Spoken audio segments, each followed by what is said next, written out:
Welcome back. This is part 3 of the complete Tyrant breakdown. Tonight we're covering the Tyrants that didn't fit neatly into either of the first 2 videos. The Bandersnatch, Nyx, Pluto, Tyrant C, the post-Umbrella Tyrants that appeared years after the company collapsed. And at the end, we're going to pull the whole thing together and look at what the Tyrant program actually achieved across 30 years of research. In a few weeks, I'll be compiling parts 1, 2, and 3 into one single long video for anyone who wants the complete story in one sitting. So if you've been waiting for that, it's coming. Part 1. The Bandersnatch Project. The organization realized that finding 1 in 10 million candidates was too slow for a global arms race. The Bandersnatch Project was a tactical attempt to bypass this genetic bottleneck. Instead of searching for perfect hosts, the researchers utilized discarded subjects who possessed high but imperfect compatibility. These individuals could host the T virus without immediately becoming zombies, but lacked the rare traits required for a standard T-103. This allowed for a faster production cycle in the secret laboratories. The primary goal was to create a functional weapon without the massive overhead associated with the Tyrant program. Producing a Mr. X model required expensive cloning and delicate stabilization. The Bandersnatch was intended to be a cost-effective alternative for regional branches with limited budgets. The researchers accepted physical deformities as a necessary trade for a higher volume of combat assets. It was a shift from quality to quantity in the corporate strategy. This project utilized a unique strain of the T virus that focused on rapid muscular adaptation. The scientists ignored the neurological instability of the hosts as long as the physical output remained high. They wanted a creature that could perform basic guard duties or localized combat missions. The Bandersnatch represented the industrial pragmatism of the company during the late 90s decade. They were willing to sacrifice the human form for a cheaper price tag on the black market. Ultimately, the Bandersnatch was a sign of the declining standards of the company as financial pressure mounted. They were no longer aiming for biological godhood, but for a marketable product. These specimens were manufactured in batches and distributed to various facilities like Rockfort Island. They were the biological equivalent of cheap military surplus. The project proved that the prehistoric fire could be diluted for mass consumption if the creator accepted a monster.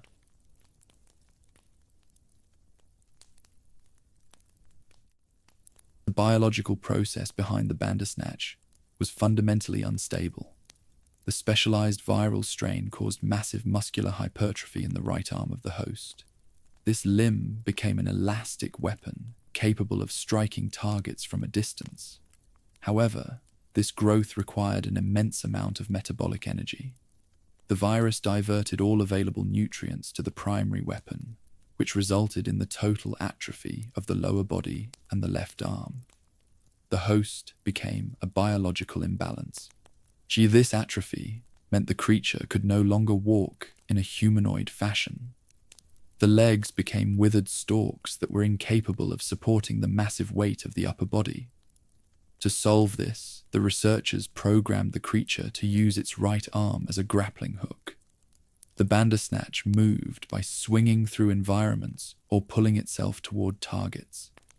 This was a biological fix for a body that had been destroyed by the cost-cutting measures of the project. The lack of a lower body made the specimen a stationary defender or an ambush predator. It was not suitable for the urban recovery missions handled by the T-103 line. The atrophy was a clinical proof that the virus requires a perfect host to maintain a balanced form. By using imperfect subjects, the organization had created a specialist rather than a soldier. The physical deformity was a permanent reminder of the scientific corners that were cut to save money. The skin of the Bandersnatch also displayed signs of cellular decay. Without the protective limiter coats of the more expensive models, the flesh was prone to tearing under the stress of the elastic movements. The researchers viewed this as a minor flaw, since the production cost was so low. They were building disposable assets that were meant to be replaced after a single engagement. The biology of the one arm was the hallmark of a failing research philosophy. Part 3, Rockfort Island and the combat data. During the 1998 era, the Bandersnatch specimens were stored primarily at the Rockfort training facility. They were used as practice targets for USS trainees to test their combat effectiveness against non-standard biological weapons. The island served as the primary proving ground for these budget models. Alfred Ashford viewed them as essential tools for the security of the facility. They were hidden in the prison blocks and the laboratory hangars, awaiting a real deployment. When Albert Wesker led the HCF raid on the island in late 1998, he prioritized the theft of the research data. He recognized that a cheap and mass-producible Tyrant was potentially more profitable than a rare and perfect one. Wesker saw the commercial value in the Bandersnatch blueprints for his own organization. He ignored the physical flaws and focused on the logistics of the production cycle. The raid provided him with the complete archive of the budget program. The combat data showed that the specimens were highly effective in confined spaces. Their long reach allowed them to eliminate intruders before they could enter the secure zones. Wesker realized that by refining the viral cocktail, he could fix the atrophy problems. He was not interested in the Bandersnatch as it was, but as a foundation for a better weapon. He took the data from the dying Ashford legacy to fuel his own rise to power. The destruction of Rockfort Island erased the original stock of the budget models. However, the data lived on in the hands of the rival organization. This theft ensured that the concept of the mass-produced Tyrant would survive the bankruptcy of the parent company. Wesker had successfully salvaged the most profitable part of the project. He understood that the future of the arms race was built on the ability to arm an entire army with biological fire. Part 4. The Jabberwock S3. After the fall of the pharmaceutical giant, Wesker's organization utilized the stolen data to create the Jabberwock S3. This was not an official corporate product, but a refined evolution of the budget concept. The researchers merged the Bandersnatch data with Verdugo DNA to create a more stable and lethal organism. They replaced the human host with an insectoid hybrid that could handle the viral load without the cellular atrophy. It was the perfection of the cheap weapon. The Jabberwock S3 featured a stable muscular structure and 2 functional arms, which fixed the mobility issues of the original design. It maintained the elastic properties of the Bandersnatch, while gaining the natural armor of the insectoid genes. This creature was a search and destroy unit that could navigate complex environments with ease. It proved that the budget concept worked if the creator had the right biological ingredients. Wesker had succeeded where the original company had failed. Because it was built by a rival group using non-standard DN, the Jabberwock S3 is not classified as a Tyrant by the BSAA. It is a B.O.W. that belongs to a new era of decentralized research. It represents the transition from the corporate monopoly to the black market era. The creature was deployed in the South American operations to prove its worth to potential clients. It was a clinical demonstration of the post-corporate arms race. The success of the S3 model showed that the organization's original failure was a lack of vision rather than a lack of science. Wesker had taken the discarded subjects of the 1990s and turned them into a viable military asset for the 2000 decade. The Jabberwock was a ghost of the Bandersnatch Project dressed in the skin of a new master. It was the final proof that the prehistoric fire was now in the hands of the highest bidder.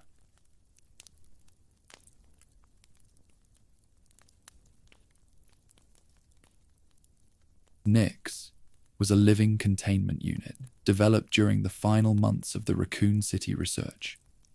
It was a formless mass of sentient flesh that lacked a permanent skeletal structure or a distinct humanoid shape. The primary design intent was to create an organism that could absorb other B.O.W. assets to prevent them from falling into enemy hands. It was a biological archive designed to protect the corporate secrets during a total containment failure. Nyx was a fail-safe for the laboratory. The organism functioned by using its amorphous body to engulf and integrate the cellular material of other creatures. It did not just kill its targets, but made them a permanent part of its own biomass. This allowed Nyx to inherit the physical traits and the viral strains of the absorbed specimens. It was a cumulative horror that became more complex with every successful consumption. The researchers viewed it as a way to clean up a battlefield while securing the data.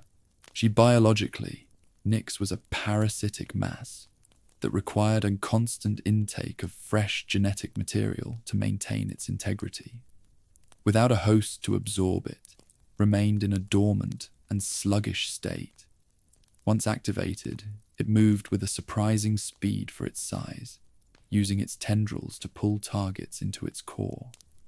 It was a biological vacuum that could erase the evidence of an illegal experiment in minutes. The company had built a monster that could hide its own crimes. This design made Nyx the ultimate biological paradox.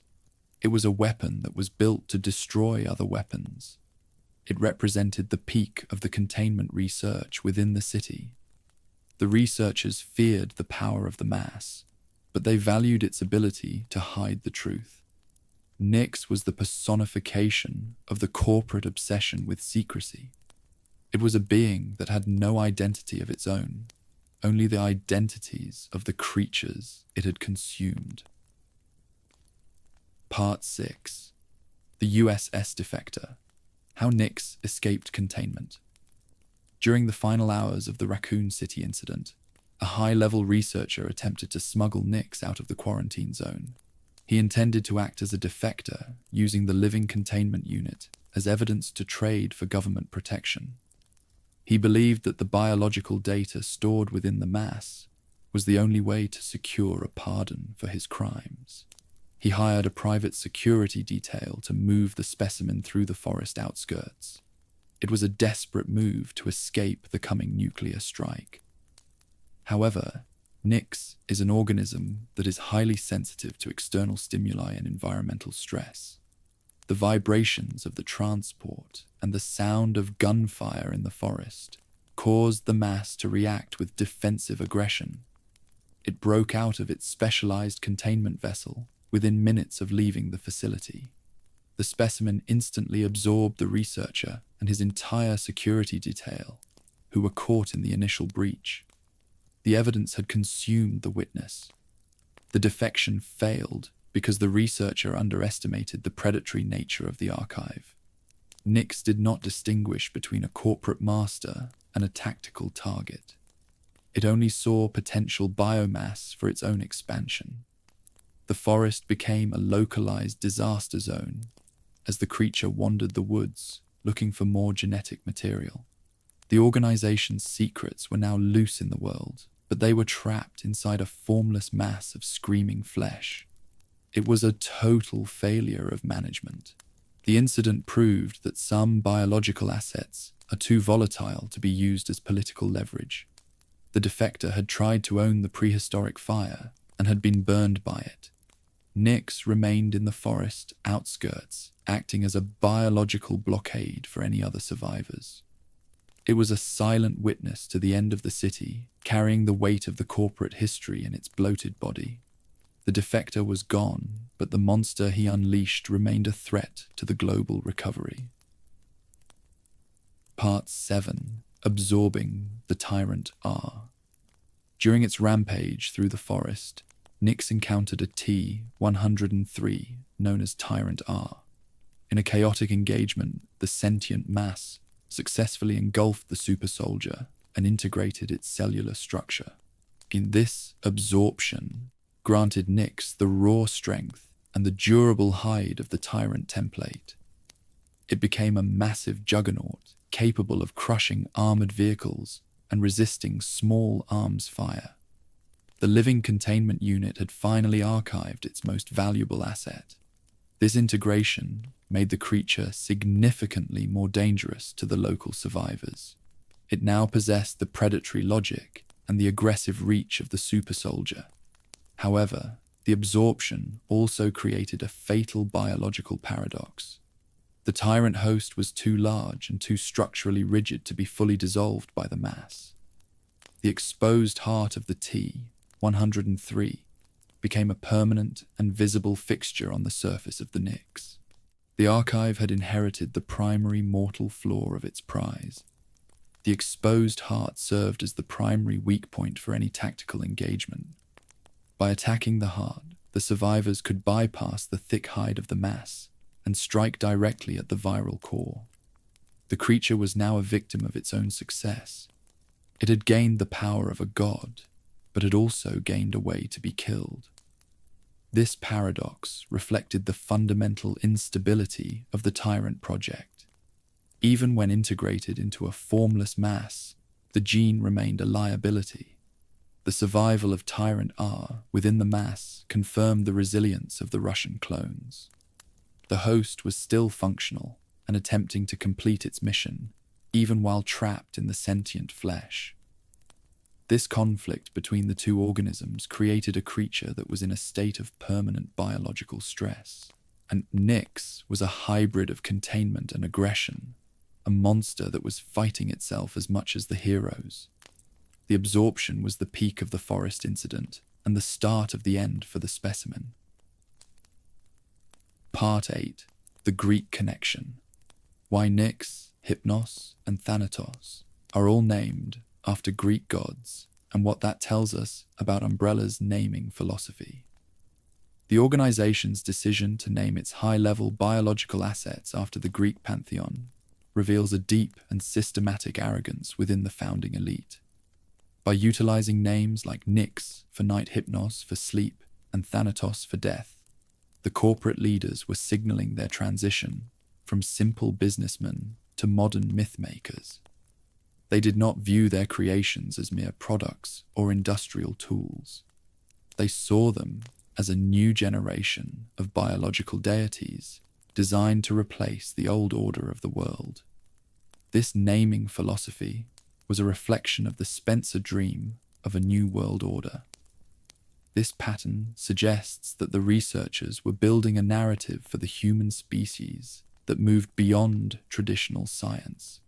Each name carried a specific thematic weight that matched the function of the weapon. Thanatos was the god of non-violent death, representing the clinical and absolute termination of a target. Hypnos represented the sleep of reason and the cellular selection process.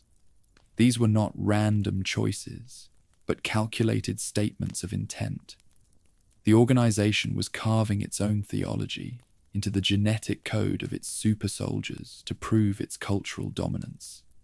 The Greek connection also served as a way to romanticize the horrific reality of the research.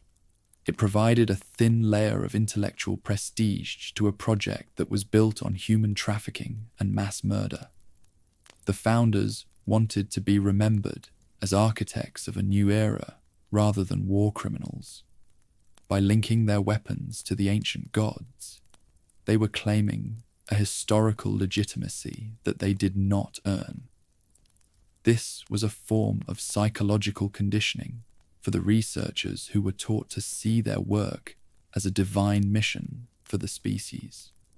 Furthermore, this naming convention highlighted the internal shift from empirical science to ideological obsession. As the years passed, the board of directors became more focused on the aesthetics and the symbolism of their gods, than the stability of the viruses. This led to vanity projects like the Thanatos rogue model, which prioritized beauty over control. The names were a symptom of a company that had lost its grip on reality. They were no longer building for profit, but for the sake of an ego that spanned centuries. The gods were a distraction from the rot. Ultimately, the naming of Nyx and its peers proved that the organization viewed itself as superior to the nations it served. They were creating a world where the only power that mattered was biological authority. The Greek names were a warning to the rest of humanity that the old laws and the old religions were obsolete. The prehistoric fire was the new light of the world, and the tyrants were its enforcers. The naming philosophy was the final act of a corporation that believed it had successfully played God with the future of the human race. Section 3, Pluto, Part 9. The failed Tyrant class experiment. Pluto was the tragic result of a failed experiment within the Tyrant class research. The host was an American death row inmate who was manipulated into participating in what he believed was a legitimate pharmaceutical trial. The organization promised him a full pardon and a new life in exchange for his cooperation in a series of medical tests. This was a clinical lie designed to secure a disposable human subject for a high-risk viral strain. The inmate entered the laboratory as a man and emerged as a biological error. The researchers injected the subject with a specialized strain of the T virus that was designed to enhance sensory perception and neural speed. They wanted to create a super soldier that could operate in total darkness or in environments where sight was impossible. However, the mutation process was catastrophic and uncontrolled. The virus attacked the host's skeletal system and metabolic pathways with a violent speed. Instead of an elite hunter, the organization produced a bloated and deformed monstrosity that lacked any tactical utility. During the transformation, the subject suffered from a total collapse of his human identity. The pain of the bone deformities and the metabolic crash destroyed his higher brain functions within hours. He was no longer the convict seeking a pardon, but a prisoner of his own mutating flesh. The researchers monitored the breakdown with a detached indifference, recording the failure as a data point for the next project. The lie of the pharmaceutical trial was the final cruelty of the corporate mission. Pluto was a ghost of a human trapped in a mountain of fat. This failure showed the extreme danger of experimenting with non-compatible hosts. The inmate lacked the rare genetic markers required to stabilize the Tyrant gene. His body reacted to the virus with a chaotic defense mechanism that resulted in the massive layers of fatty tissue. The organization realized that they could not manufacture a god out of a common criminal without a perfect genetic match. Pluto was a clinical proof of the 1 in 10 million rule. He was a waste of resources that the company was eager to discard. Ultimately, Pluto represents the total dehumanization of the subjects within the secret labs. The organization viewed the host as a chemical vessel rather than a person. The false promise of a pardon was a standard recruitment tactic for the more dangerous experiments. The creature was left to rot in the lower decks of the Spencer Rain, hidden away from the board of directors. He was a reminder of the thousands of lives that were ground up to produce a single successful tyrant. The failed experiment was a graveyard of broken promises. Part 10. Eyes removed, hearing evolved. The design, intent behind Pluto, and why the body produced fat instead of muscle. The design intent for Pluto was focused on the total evolution of auditory and tactile senses. The researchers manually removed the host's eyes during the early stages of the mutation to force the brain to adapt to other stimuli. As the virus deformed the skull, it crushed the optic nerves and expanded the auditory canals to a massive size. This resulted in a creature with hearing so acute it could track a human heartbeat through multiple steel bulkheads. Pluto was a biological sonar system designed for the dark corridors of the maritime labs. However, the biological cost of this sensory evolution was a total metabolic failure. The T virus strain used in the experiment was too aggressive for the host's energy reserves. Instead of producing the lean and dense muscle required for a tyrant, the host's body began to produce massive layers of adipose tissue as a desperate energy store. Pluto became a bloated and heavy creature that struggled to move with any agility. The fat was a biological byproduct of a system that was working too hard to stay alive. The super soldier had become a mutant. The massive layers of fat served as a crude form of armor, which made the specimen resistant to low-caliber gunfire and physical strikes. However, this defense was unintentional and provided no tactical advantage for a hunter. The creature moved with a sluggish and heavy gait, using its hearing to locate prey before striking with its deformed limbs. It was a pathetic shadow of the T-103 template. The researchers concluded that the sensory evolution was a success, but the physical container was a total failure. This metabolic crash was the primary reason the experiment was never repeated. The organization realized that sensory enhancement was useless if it resulted in a body that could not execute a mission. The fat production was a sign that the virus had lost control of the host's endocrine system. Pluto was a creature of biological excess, representing the instability of the specialized strains. He was a being of total sensory awareness and total physical failure. The design intent had been achieved, but the cost was the destruction of the weapon. Ultimately, the physical appearance of Pluto was too grotesque for the corporate aesthetic. The organization valued the powerful and intimidating look of the tyrant as part of its marketing to the black market. A bloated and blind mutant was not a product they could sell to military dictators. The body of the convict was a clinical mess that highlighted the limits of viral engineering. Pluto was a monster that had been built from the inside out, and he was a testament to the fact that the virus always demands a sacrifice. The hearing was a god, but the body was a grave. Part 11. Sent for disposal. Why Pluto was never considered a tyrant, and what dead aim. Confirmed about Umbrella's definition of failure. Because the host could not follow tactical orders and lacked the regal aesthetic of a super soldier, the organization sent Pluto to the Spencer Rain for permanent disposal. He was considered a biological liability that occupied valuable laboratory space. Confirmed files found in Resident Evil Dead Aim list him as a failed specimen, which proves that the company viewed non-humanoid mutations as garbage. The organization did not care about the sensory breakthroughs if the physical vessel was not beautiful or controllable. Pluto was the victim of a corporate culture that prioritized marketing over science. The disposal process was a clinical way to erase the evidence of an expensive mistake. The researchers on the ship were instructed to monitor the creature until its eventual cellular collapse. Pluto was left to wander the dark holds of the vessel, acting as a primitive security measure rather than a professional weapon.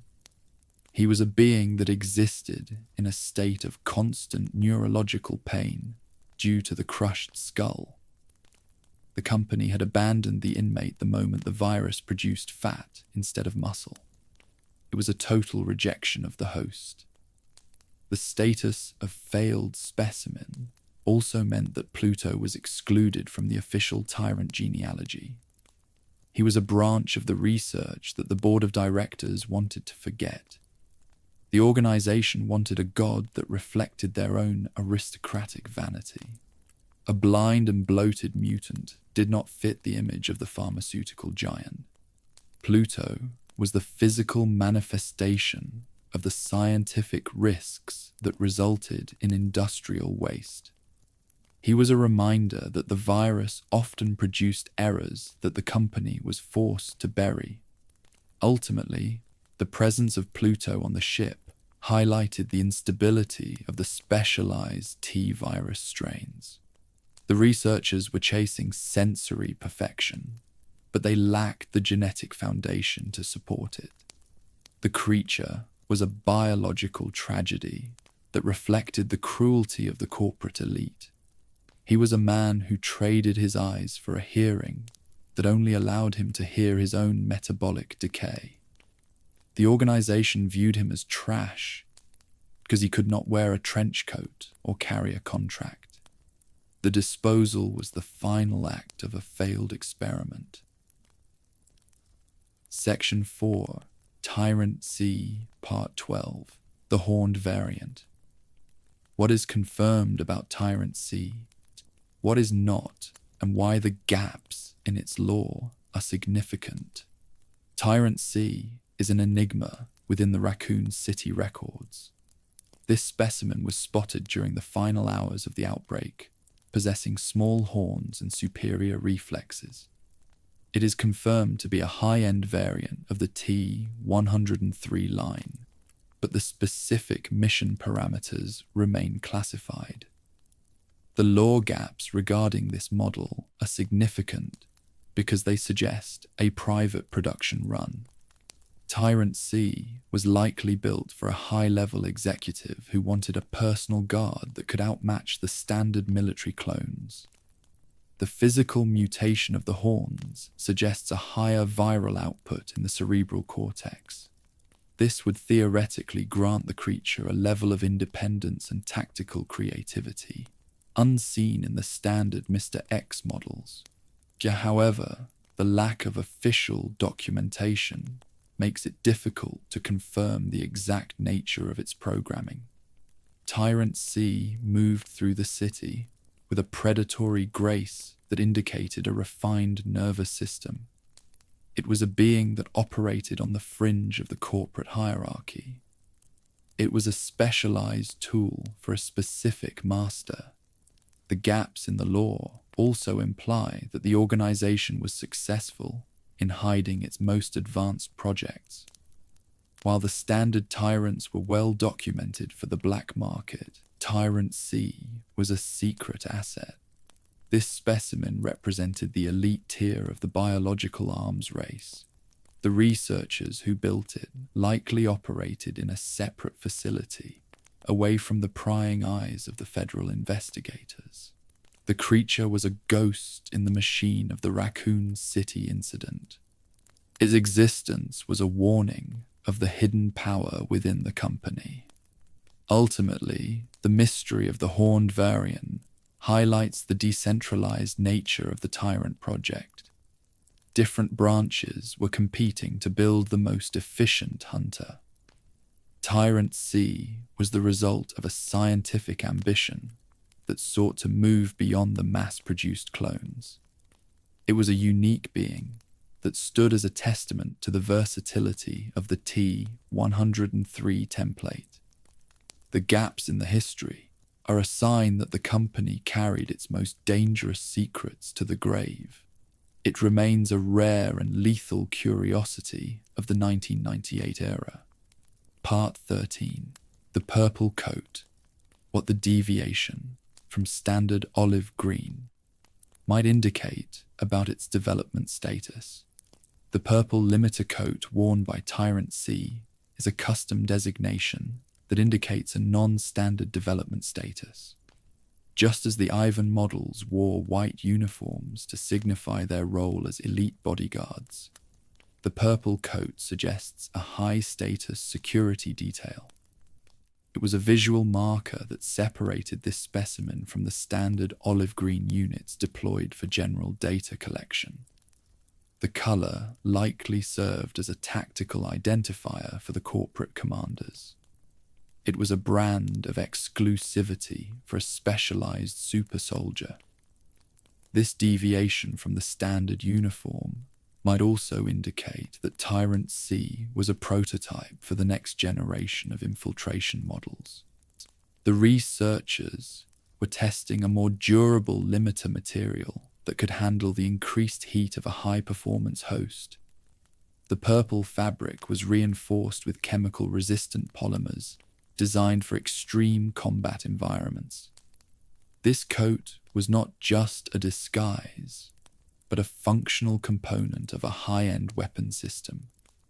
The color was a signal of the advanced technology housed within the flesh.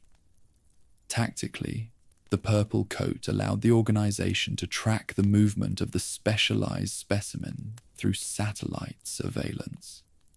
In the chaos of the Raccoon City fire, the commanders needed a way to distinguish their priority assets from the standard military hardware. Tyrant C was likely protecting the high-value merchandise that the company was trying to sneak out of the city. The coat was a sign of its importance to the executive board. It was the uniform of a biological elite. Furthermore, the use of a custom color suggests a level of corporate vanity. The organization viewed its super soldiers as symbols of industrial power. By dressing their best hunter in a unique coat, they were making a statement of biological dominance. The purple limiter was a display of the company's ability to customize the prehistoric fire for any client. It was the final refinement of the infiltration philosophy. The coat was the last thing the witnesses saw before the horned variant finished its mission. Section 5. The Post-Umbrella Tyrants, Part 14, The Eastern Slav Republic. 2011, the first confirmed state-level deployment of Tyrants by a government after Umbrella's collapse. In 2011, the Eastern Slav Republic became the site of the first confirmed state-level deployment of biological weapons. Years after the collapse of the original giant, the national government utilized multiple T-103 units against a domestic rebel force. This was a significant turning point in the history of the viral war. It proved that the black market had successfully industrialized the Spencer dream for sovereign nations. The Tyrant was no longer a corporate secret, but a standard military asset for the highest bidder. The government of the Republic viewed the super soldiers as the ultimate solution to the civil unrest.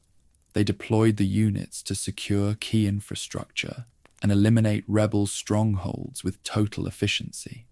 These Tyrants operated as heavy weapons platforms moving through the urban ruins with a mechanical precision. This deployment showed that the political elite were willing to trade their humanity for biological power. The Eastern Slav incident was a clinical demonstration of the new global reality. The presence of the T-103 template in a national military highlighted the failure of the global containment effort. Despite the work of the B.S.A.A., the blueprints for the super soldier had reached the hands of professional soldiers. The government researchers had successfully integrated the corporate biology into their own tactical doctrine. They used the creatures as psychological weapons to break the will of the population. It was a new era of state-sponsored bioterrorism. Ultimately, the incident proved that the prehistoric fire was a permanent part of the human landscape. The organization was dead, but its tools were now the currency of global power. The Eastern Slav Republic was a laboratory for the post-corporate arms race. The deployment of the Tyrants was a clear signal to the rest of the world that the era of conventional warfare was over. The super soldier was the new standard for national defense. The Reaper had found a home in the hearts of the modern state. Part 15, 3 Tyrants, 3 Fates. How 008, 013, and 016 were destroyed.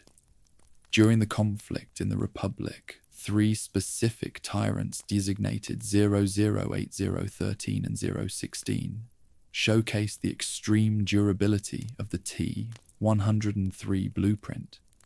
These specimens survived massive explosions and sustained small arms fire that would have leveled an entire infantry squad. They moved through the battlefield with an unyielding persistence that terrified the rebel forces. However, their eventual destruction provided the B.O.W.s with a definitive set of tactical data regarding the limits of the biological god. Specimen 008 was terminated by a direct hit from a tank cannon to the head at point-blank range. This confirmed that while the Tyrant hide is resistant to standard munitions, it cannot withstand the kinetic force of modern heavy artillery. The impact resulted in a total neurological failure and the immediate cessation of cellular activity. This was a lesson that the original organization never wanted to learn. Even a perfected biological weapon is vulnerable to the raw power of the industrial age. Specimen 013 and 016 were destroyed during a high-altitude strike by a 10 Warthog aircraft. The combination of 30mm cannon fire and precision missiles was enough to overcome the regenerative abilities of the hosts. The sheer volume of thermal and physical trauma resulted in a total cellular collapse.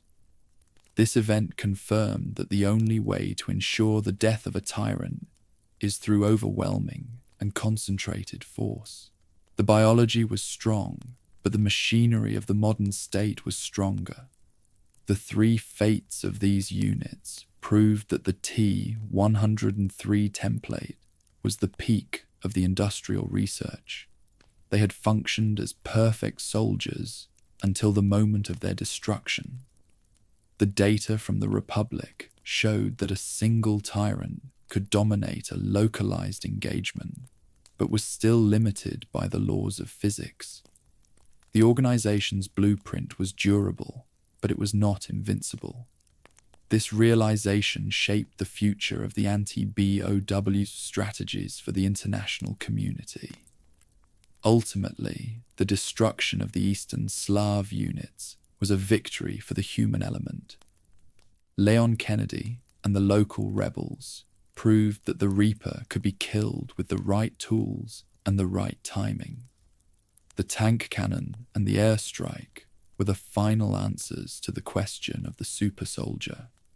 The incident provided a clinical map of the tyrant's weaknesses. The world now knew that the god in the green coat could be reduced to ash and bone by a determined military response. The fire had been met with a greater fire. Part 16. The T-501 and the connections. The full story of the $120 million reverse-engineered Tyrant and what building it required. The connections, which is the criminal syndicate behind the E-Series project, reverse-engineered a T-103 to create the T-501. At a price tag of $120 million, this specimen represents the ultimate flex for a modern bioterror organization. Building this unit required a clean genetic host and months of deep tissue conditioning to ensure the viral stability. It was an attempt to reclaim the prestige of the original Tyrant program for the post-Umbrella era. The production of the T-501 was a logistical nightmare that involved the extraction of rare hormones and the use of high-tech cryogenic tanks. The connections utilized their global network to secure the necessary biological materials and scientific talent. They wanted to prove that they could manufacture a god that was superior to the Russian clones. The specimen was a masterpiece of reverse engineering, featuring a more refined nervous system and a stable mutation cycle. It was the luxury model of the biological black market. The $120 million cost reflects the extreme difficulty of producing a functional Tyrant without the original corporate infrastructure. Every unit was a massive financial risk for the syndicate. They had to ensure that the host did not reject the virus during the long conditioning phase. The T-501 was a sign that the prehistoric fire was still a high-value commodity for the elite. It was a weapon for clients who demanded the best and were willing to pay a fortune for it. Biologically, the T-501 was designed for long-term urban operations. It possessed the intelligence to operate independently and the durability to survive for years without a resupply. The syndicate saw this as the future of the industry, moving away from the messy and accidental outbreaks of the past. They wanted a professional product that reflected their own clinical methodology. The creature was the physical realization of a corporate ambition that surpassed the original company. Ultimately, the story of the T-501 confirms that the desire for biological godhood is more durable than any corporation. The syndicate had taken the ghost of the Arclay lab and given it a new body and a new price tag. The arms race had moved into a more sophisticated and secretive phase. The T-501 was a warning to the BSAA that the enemy was now faster, smarter, and more wealthy than ever before. The Reaper was back in business. Part 17. Leon Kennedy versus the Tyrant. Across 30 years. What it means that the same template tried to kill him in 1998 and again in 2026. Leon Kennedy has been fighting the T-103 template for nearly 30 years, which makes him the world's leading expert on the super soldier. From the dark hallways of the RPD in 1998 to the secret laboratories of the modern era, his career has been defined by the hunt for the Reaper. This long-term struggle confirms that the Tyrant is the cockroach of biological weapons. It simply refuses to go extinct because the design is too efficient and too profitable to be abandoned. What it means for Leon is a permanent state of biological trauma. He has faced the same grey face and the same green coat in different cities and different decades. The template has evolved from a corporate experiment to a national military asset to a black market commodity. Each encounter is a reminder that the fire Spencer found in Africa is still burning. The Tyrant is a ghost that haunts Leon's professional life, representing the unfinished business of the Raccoon City incident. It is a battle against a legacy that outlived its creator. The persistence of the template also highlights the fundamental success of the T-103 design. While other models like the Nemesis or the TALOS were more advanced, they were too expensive to maintain over 30 years. The Mr. X model was the perfect balance of cost and lethality. This reliability is why Leon continues to find them in every corner of the globe. The Reaper is the standard by which all other biological horrors are measured. It is the permanent baseline of the arms race. For the survivors, the Tyrant represents the clinical indifference of the biological war.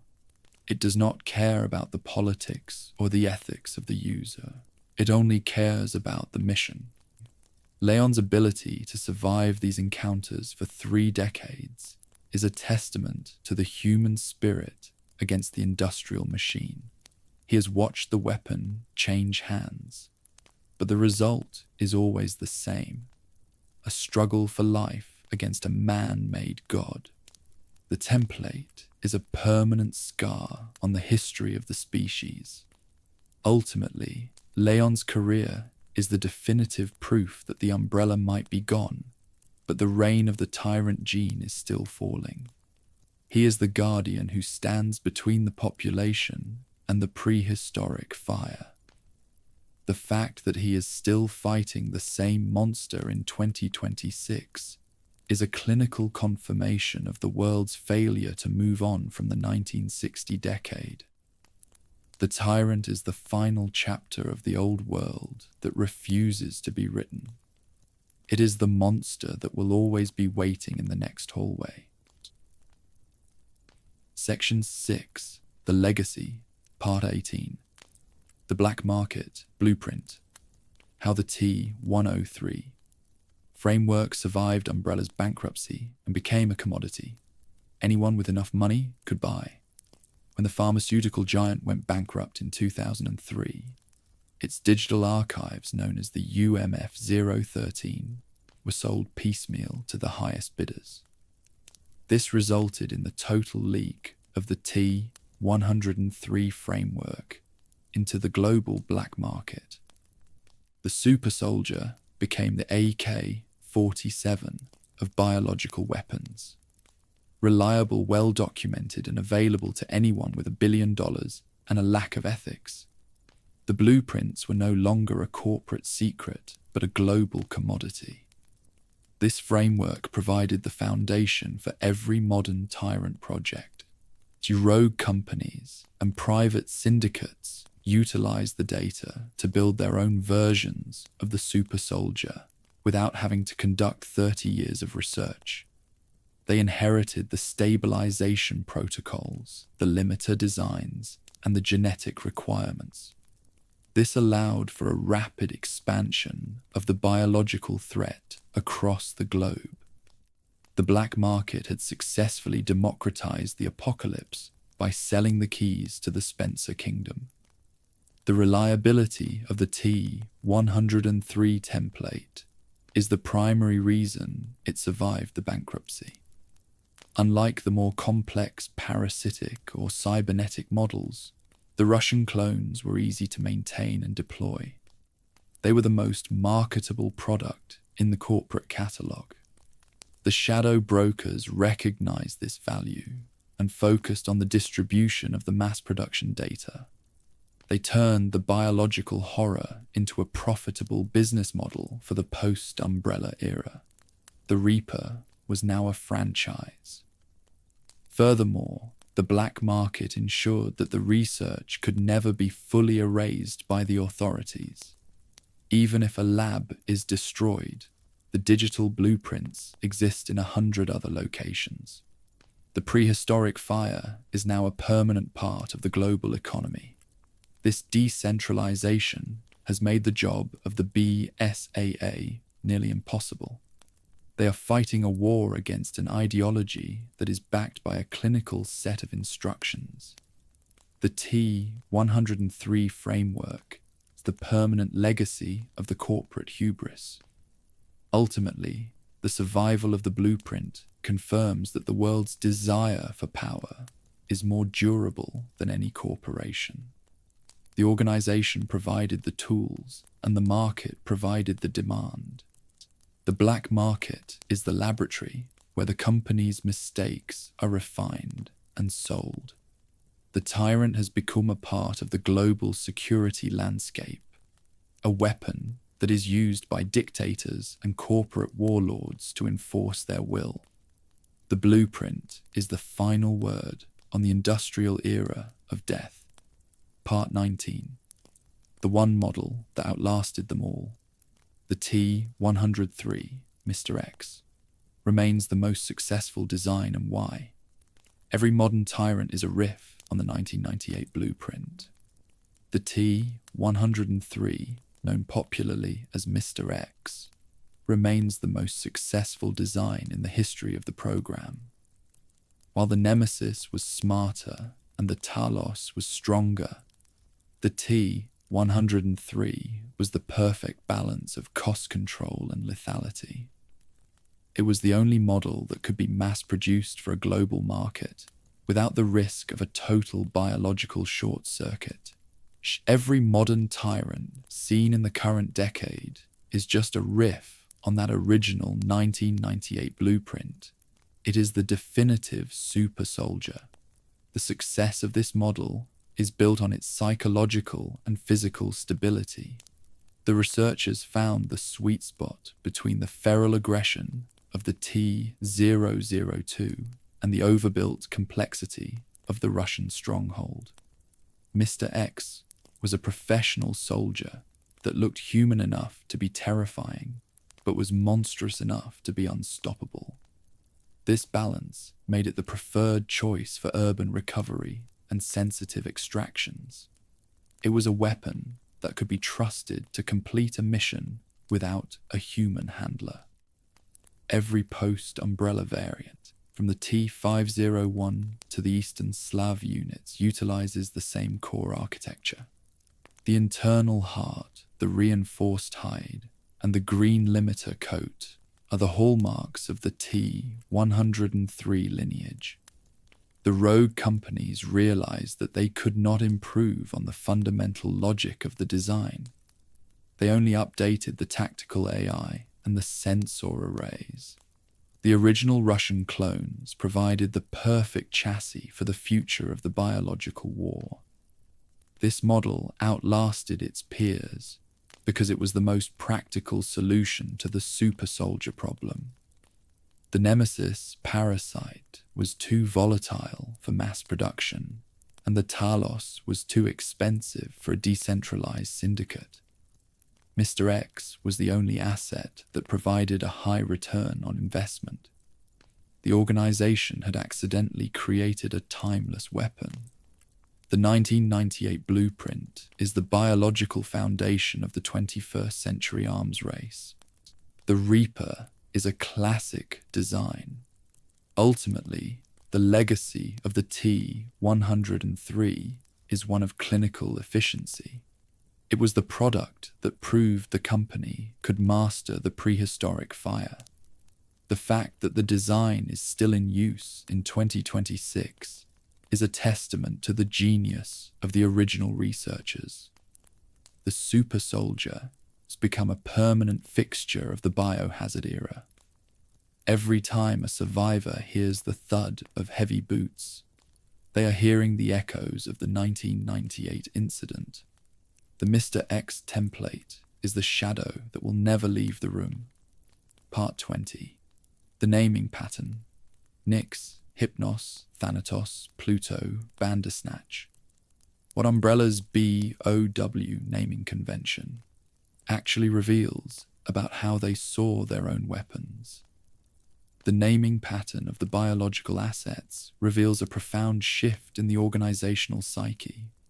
The move from clinical model numbers like T-002 to mythological names like Nyx and Thanatos reveals an internal shift from science to ideology. The organization was no longer building industrial tools. They were building an empire of monsters. They saw themselves as creators of a new pantheon that would replace the human species. The names were a way to ritualize the horrific reality of the research. This convention shows that the founders and the high-level researchers had developed a god complex. By naming their weapons after deities of night sleep and death, they were claiming authority over the fundamental forces of nature. They did not want to be remembered as CEOs of a pharmaceutical company, but as architects of a new world. The Tyrant was the physical vessel for this religious ambition. Each name was a statement of their intent to rule over life and death. The organization had become a cult of the prehistoric fire. Furthermore, the names served to dehumanize the victims and the products. A Bandersnatch or a Pluto is not a person. It is a creature from a story or a myth. This allowed the researchers to detach themselves from the human cost of the experiments. They were not murdering adolescents for a hormone. They were harvesting the essence of Hypnos. The language of mythology provided a thin layer of intellectual cover for the industrialization of death. It was a psychological shield for the corporate soul. The naming pattern also indicates a loss of technical discipline as the company reached its peak. The researchers became more focused on the aesthetics and the symbolism of their creations than the stability of the viruses. This led to the vanity projects of the regional managers like Vincent Goldman. They were no longer following the data. They were following a narrative of biological ascension. The names were a symptom of the internal decay that would eventually destroy the company. The gods were a distraction. Ultimately, the convention reveals that the organization viewed humanity as an obsolete race. They were creating a world where the only power that mattered was the one they controlled in the lab. The names were a warning to the rest of the world that the old order was gone. The tyrant was the new god, and the red and white logo was the new altar. The naming philosophy was the final act of a corporation that believed it had successfully played God with the future of the human race. Part 21. Rogue Scientists and Vanity Projects. Goldman, Mueller, and what happens when individual researchers build tyrants for themselves. Characters like Vincent Goldman and Greg Mueller show that the Tyrant Project was frequently hijacked by individual ego. The most dangerous super soldiers were not built for corporate profit, but to satisfy a single man's God complex.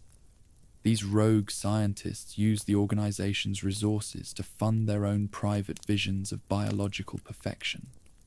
They saw the company as a laboratory for their own personal ascension.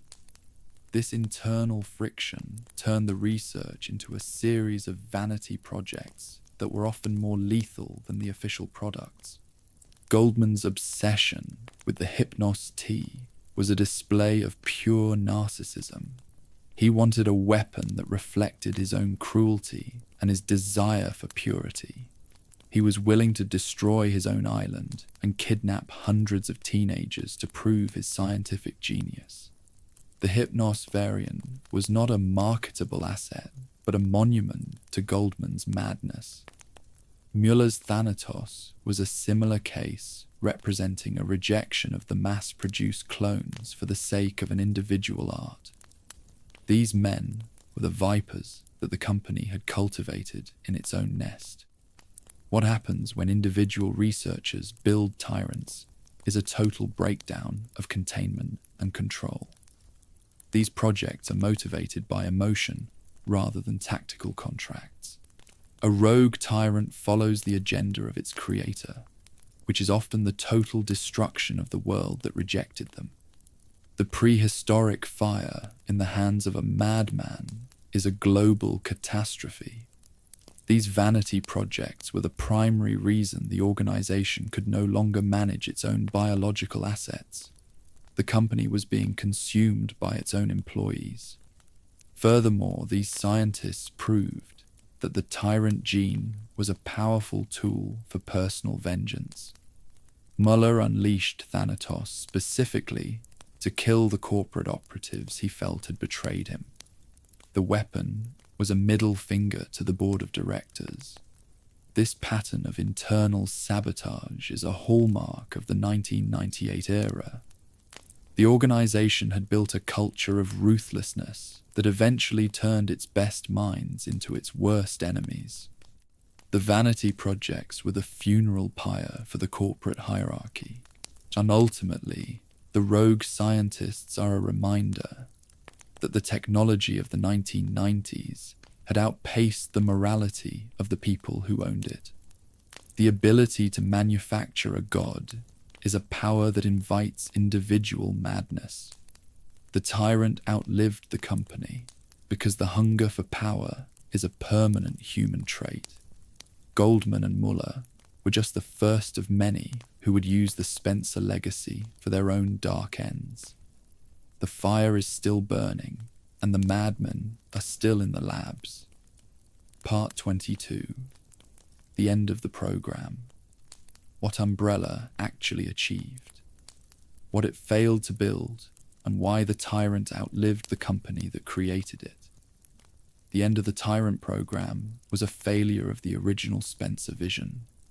The organization never built their god. They never achieved the stable master race that would rule over a new world. Instead, they built a bunch of very expensive and very angry clones that eventually killed their own creators. The company achieved the industrialization of death, but they failed to build a life that they could own. The program was a 30-year journey, from a laboratory prototype to a global disaster. What they failed to build was a weapon with a soul. The Tyrants were hollow beings, moved by parasites' chips or viral rage. They were reflections of the corporate elite, powerful and durable, but fundamentally empty. The organization could not account for the human element, which was the only variable they could never control. Every time a survivor defeated a god, it was a proof that the company's biology was flawed. They had traded humanity for strength, and they ended up with a graveyard of expensive mistakes. The Tyrant outlived the company because the world's desire for power is more durable than any corporation. The blueprints and the viral samples are now a part of the global landscape. The black market has ensured that the Reaper will always be for sale to the highest bidder. The organization is dead, but its legacy is a world that lives in a state of constant biological fear. The prehistoric fire is now in many hands, and the arms race has only just begun. The giant is gone, but the monsters are still here. Ultimately, the program was a cautionary tale about the price of playing God. The founders traded the world for a chance to live forever, and they ended up with a brand of shame. The Tyrant is the most iconic figure in the history of the franchise, because it represents everything the human race could have been and everything it chose not to be. It is the monument to the Spencer ambition built on a foundation of corpses. The program ended in bankruptcy, but the biological threat is the permanent reality of the human story. As of 2026, the super soldier is no longer a corporate secret. It is the cockroach of the biological era refusing to go extinct. The BSAA must now fight against the very weapons they were founded to destroy. The Umbrella might be gone, but the reign of the Tyrant gene continues to fall on every nation. The final chapter has been written, but the fire is still burning in the dark. The world is still learning how to survive in the shadow of the god that the company failed to build.